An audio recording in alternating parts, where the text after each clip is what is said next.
guys and girls, this is Mondays with Marian. The topic I want to talk about today is really close, near and dear to me.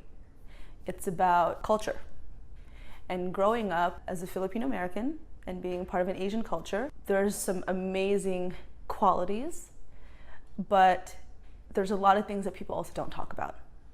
And that is, in the Asian culture, it's really a culture of silence and shame. And I say this, and I know there's people who would probably get offended by this, but I'm here to speak the truth because I've gone through it.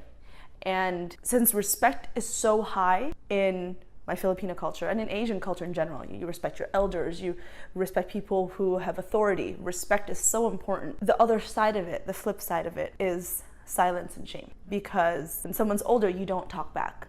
You don't voice your opinions. Even if they're wrong, you can't say anything and you have to, so you're left in silence.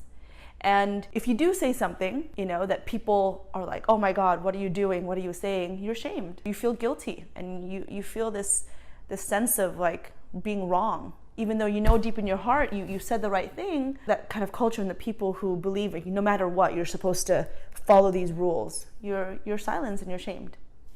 And I'm here to tell you that it's 2017 and things are different. And I'm all about respect, respecting elders, respecting people in general.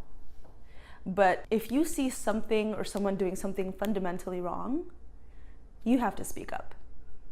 And I wanted to share with you, I don't know how much you guys are following me, but on my website, I actually talk about experience that I had growing up.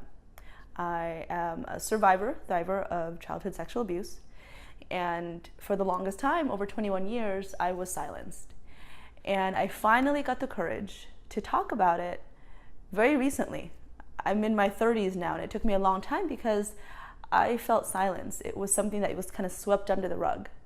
And when I did talk about it, I was shamed because you're not supposed to throw your family under the bus and you're not supposed to talk about those things. They're supposed to be kept in.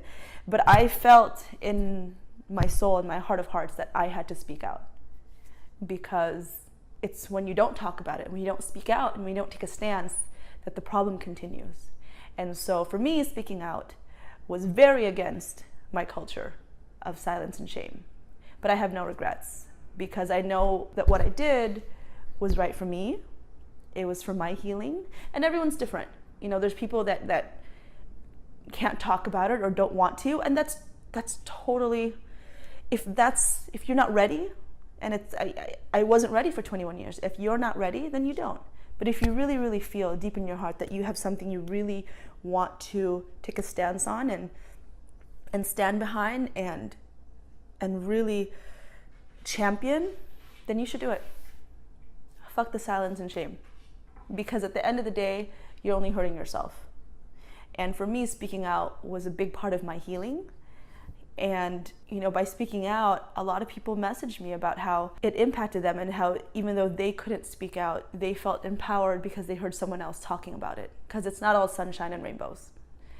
And as much as I love positivity, and I did it to be positive, to show people that even though this has happened in your life, that shouldn't stop you. Whatever trauma you have, whatever failures, that shouldn't stop you. You should use that to fuel your fire and move forward. But that's another topic. I think the culture of silence and shame worked back in the day, but we're a new generation of minority females who have a voice and who feel that they need to talk. And we do. We need to be heard because we've been silent for so long and we've been shamed for so long. So now it's our chance. So if you have something to say it. Take a stance and don't stay quiet. Peace. Thank you so much for tuning in to Mondays with Marian. Hopefully the topic resonated with you, got a little pieces of information that were useful. Please feel free to send me an email if you have any questions or comments at mondayswithmarian@gmail.com. Or you can follow me on social media, Facebook, Instagram, and Twitter. Feel free to ask me questions, send comments. Love your feedback. I read every single one. So thank you until next time. Bye.